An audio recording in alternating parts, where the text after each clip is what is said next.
Jansangram news, बातमीची सत्यता हीच आमची ओळख। आर्वी तालुक्यातील बीडीओ कार्यालयात आज सकाळी एक धक्कादायक घटना घडली आहे। ग्रामपंचायतीच्या कारभाराविरोधात आंदोलन करत एका तरुणाने विष प्राशन केल्याने परिसरात खळबळ उडाली आहे। रोहणाजवळील वाही येथील आशिष मसराम यांनी ग्रामपंचायतीच्या हेकेखोर भूमिकेच्या निषेधार्थ हे टोकाचे पाऊल उचलले।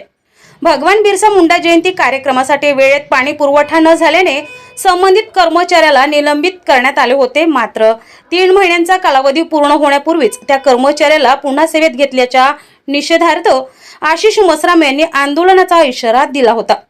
आदल्या रात्री आत्मदहन आंदोलनाची गावात दवंडी देण्यात आल्याची माहिती आहे।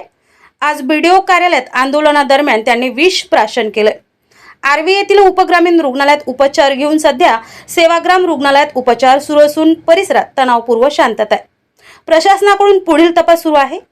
रविराज घुबे, जनसंग्राम न्यूज, वर्धा।